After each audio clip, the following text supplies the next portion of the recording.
আজকে রান্না করেছি হচ্ছে এই যে টমেটোর চাটনি হয়ে গেছে, উচ্ছে ভাজা, আর হচ্ছে সিম চচ্চড়ি করবো।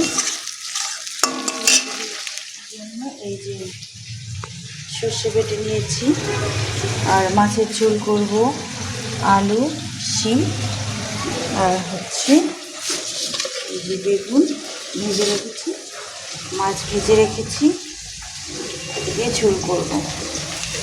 আর এখানে তো ভাত হয়ে গেছে,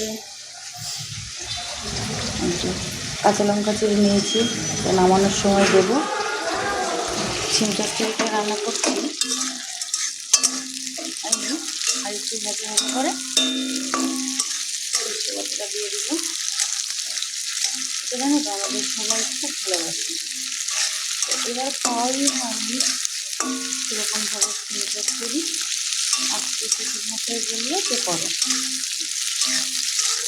তো করে টাটা।